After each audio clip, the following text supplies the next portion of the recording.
Hi, this is Josh Bycer from GameWisdom.com. Hope you enjoyed this critical thought, a detailed discussion on game design, and be sure to subscribe and you can pitch future critical thought topics. Alright everybody, we got a good critical thought for you today. We're going to be talking about the importance of community building when it comes to any multiplayer based title. And I'm going to actually have a bit of a special guest in a few minutes to help me talk about this. When it comes to multiplayer, be it PvE, PvP, or a competitive or tournament style game, these games live or die based on the community that gets generated or sustained over the months or hopefully years to come.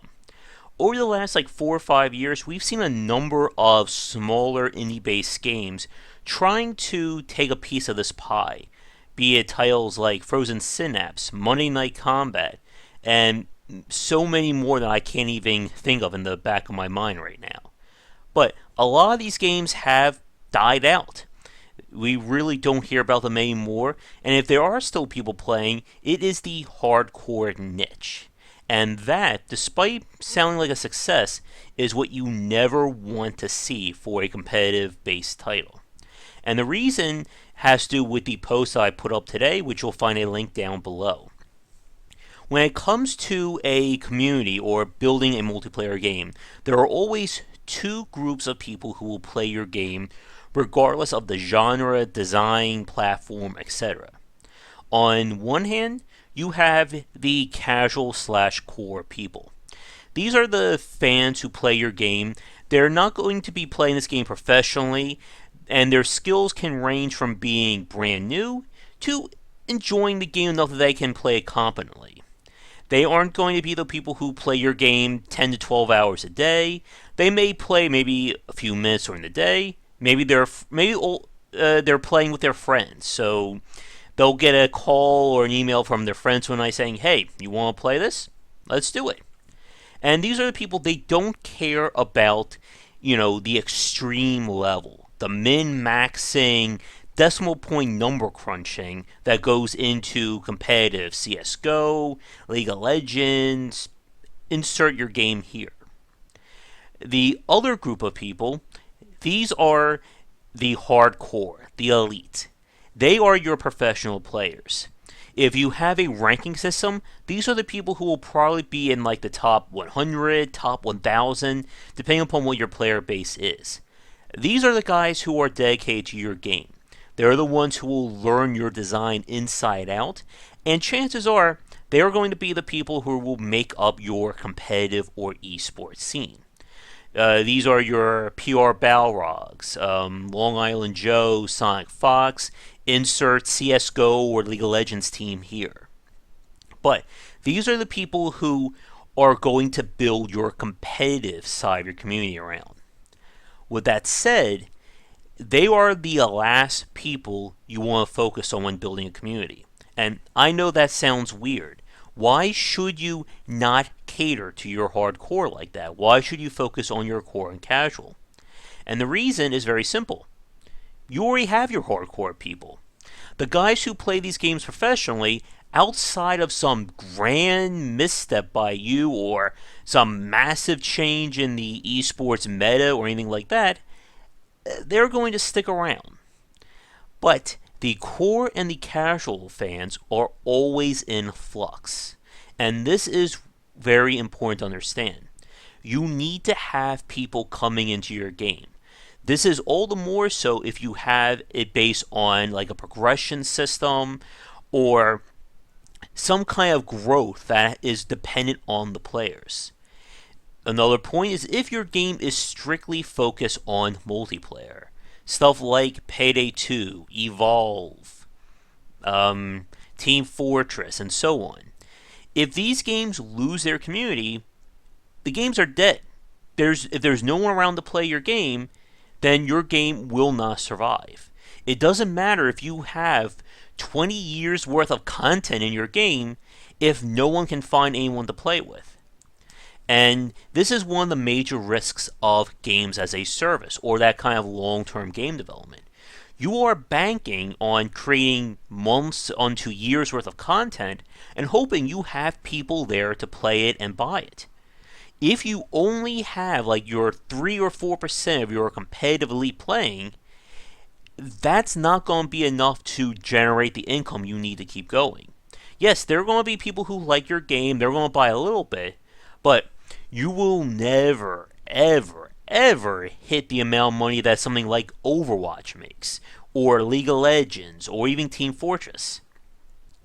And when it comes to the competitive side of this, if there's no fans, if no one likes your game, then there's not going to be a real market to watch those games, which means that there won't be an esports side.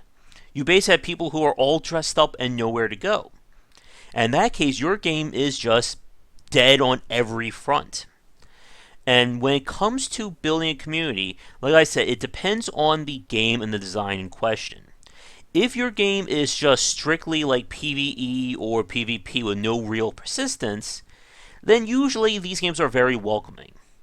But one thing you really need to be careful of is when players are tied to progression. As in, the only way to progress in your game is to interact with players.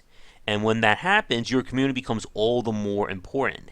And as a brilliant example, I have the perfect case in point to talk about. But to do that, we will need to turn to past Josh. So, Josh, if you're there, take it away. Alright, thanks Josh. Here's the example I wanted to talk about. This is Guns Up. This is the pseudo-strategy game that James was telling me about. And it's a free-to-play game on PSN. The idea is you manage a military base. It's all like a World War II propaganda aesthetic, that kind of thing. And as you level yourself up, you unlock more stuff that you can build. This is like my base. And you can get better units and upgrades for when you go to war or fight other players. If you look in the upper right, you can see the gold, which is the premium currency. Munitions is the in-game one. And of course you use gold to buy all manner of stuff. We come over here, we can use gold to open up crates, which give you new stuff, that kind of thing. But here is the issue. In order to upgrade my base further, if I can get to it just right, I need to level up my account. Because right now I've built everything that I can until I hit like level 8 here, level 10, level 6 for that. And then by upgrading my base, it will let me survive the endless mode, which is right here. And by surviving longer than that, it gets me more rewards. There's just a big problem though. That doesn't give you experience. The only thing that gives you experience in Guns Up is fighting other players. So we come over here, you can see the alliance battles, which unlock at level 8. That's like clan versus clan, but I'm stuck with player versus player. But let's look at this. There's no one. There is literally no one that I can play against to level my character up. There were tons of people at the lower levels, which has me believe that there's people who were playing Guns Up, maybe they got like a few low-level accounts, and then they just stopped playing. But right now, there's been literally no one to play against for 3 days straight. And what that means is, I can't progress. I literally cannot level my account up anymore, which means I can't upgrade my base, which means I can't upgrade my units, can't get more currency. I'm basically stuck. Now, of course, there are alliances you can create and you can join and all that stuff. But again, without having characters who are at my level or close, I literally cannot do anything. I mean, what am I supposed to do? I'm stuck at level 5. These are my units, which is all well and good, but without being able to upgrade or even go up against the AI as a alternative just to get some easy levels or get some simple experience, there's nothing more I can do. And this is why you need to be really careful when designing PvP focused titles like this, especially when there's abstracted progression that's determining things.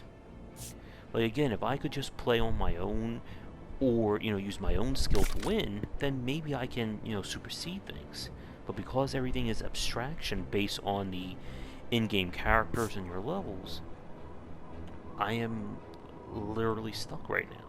There is nothing I can do. So that's my example.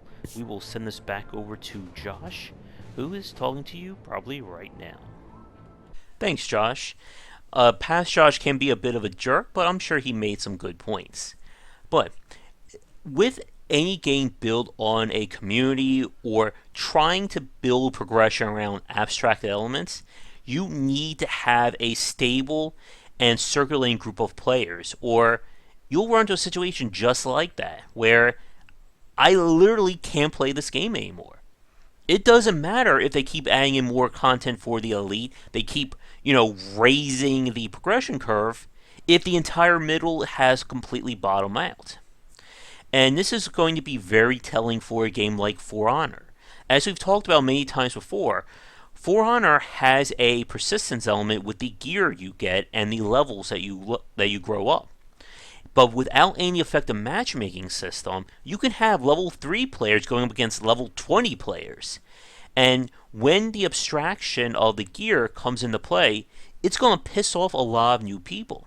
It's the same problem I have with Hearthstone. I mean, right now, if someone brand new starts playing Hearthstone, no matter what happens, whether they play ranked or casual, there's a good chance they're going to run into people who've bought the expansions, they've gone through the adventures, and they're going to be basically showing up at a race with, a lemon while everyone else has sports cars, and there's no way for them to progress. And an interesting point, one thing that I like about Gwent and how they handle progression is that you unlock rewards based on the rounds you win, along with winning any matches. So that even if I lose a match, as long as I win one round, which is pretty easy to do, I'm still making progress towards my daily quests or my daily rewards. In World of Warcraft, unless you're doing those 3 specific quests you have, the only way you're going to be making progress in terms of unlocking new booster packs or getting the gold you need is to win matches. But if your deck is new or has none of the great cards other people are using, then you're going to be going a whole lot of games where you're just going to be losing and not basically making any forward momentum whatsoever. Now, with that said, we're going to wrap things up in the next minute or so, but when it comes to communities, it's important to have tools and features in-game to help people out. One of the things I talked about in the post is about understanding where your turnover rate is, or when do people stop playing your game. As we've seen with casual and free-to-play games, retention is a very big deal. It doesn't matter if 10 million people are playing your game Monday and only 1 million of them are still there on Tuesday. And it's important as a designer to examine the analytics of your game. Again, the hardcore people are most likely going to be there to stay. They're not going anywhere. But if you notice that like 40-50% of your players get to level 20, or they get to this specific zone or this specific quest, and they stop playing, you need to pay attention to that. This is one of the brilliant things that Blizzard has done with World of Warcraft over the years. They have completely redid the leveling curve. They've added all kinds of things to make the game different and more accommodating. And that is a very big deal. Your core and casual fan base have to be looked after, and they have to be given everything they need to succeed. If you're going to start them off in a game built around abstracted progression, give them a few items starting out so they're not completely at zero. And this is also very important when we talk about the end game. What exactly is going to be the end game of your title? For some games, it's simply doing more quests or harder versions of them. For others, it's about taking that step from the core level up to the expert, be it using raids or competitive modes in games like Overwatch, League of Legends, and so on. But it's important to teach your players about what that means. Remember, anyone who's played a game casually and competitively will tell you that there is a difference in those two modes. I have certainly seen it with playing friends in League of Legends and Counter-Strike. And These two modes, the core and the competitive, never should be put together. If I'm playing your game at a casual core level, then I don't want competitive players in that match. Likewise, if you have competitive, your top 100 players, they don't want to be said or forced to play with someone who's ranked 10,000 or 30,000 or whatever like that. And this is where having effective matchmaking skills or matchmaking systems, LO ratings, and so on are key to keeping this going. But with that said, let's wrap it up here. For those of you watching, what do you think about these kinds of sustainable multiplayer communities? Are there any important tips that I miss? Let me know in the comments below. And like I've said before, I'm really curious to see how Injustice 2, For Honor, and even some of the older games like World of Warcraft, Overwatch, and so on will continue to keep going. Like I said, when it comes to a community, you need both groups. The second you lose one, you're going to most likely you're going to lose the other one, and it's only a matter of time.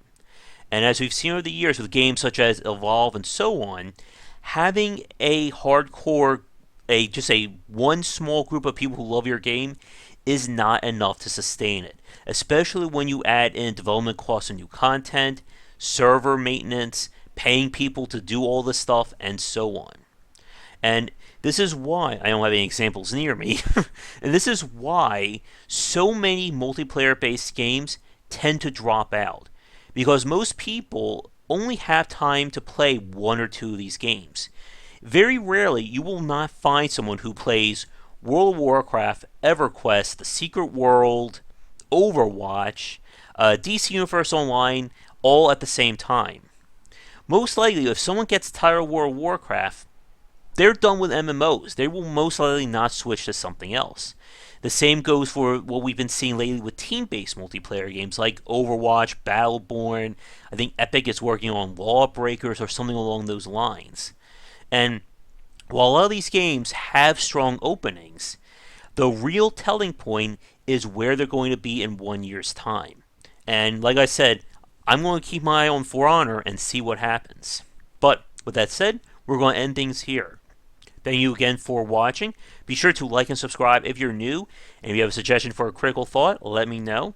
But check back daily for more great content here and on Game Wisdom, where we examine the art and science of games. Thank you so much for watching this video. If you enjoy it, be sure to like and subscribe to the channel. And of course, share with your friends. It always helps out. For daily posts on all manner of game design and industry topics, check out game-wisdom.com. To support the site and everything that I do, be sure to check out the Patreon campaign. If we can hit goals, it will mean more content for everyone to enjoy, and I'll be able to support myself and my household. If you want to follow me, you can find me on Twitter at GW for updates throughout the day and random thoughts from me. And lastly, you can find me on Twitch right over there at GW for daily streams most nights around 10 Eastern. Thanks again for watching the video, and be sure to check out more great content coming to the Game Wisdom channel real soon.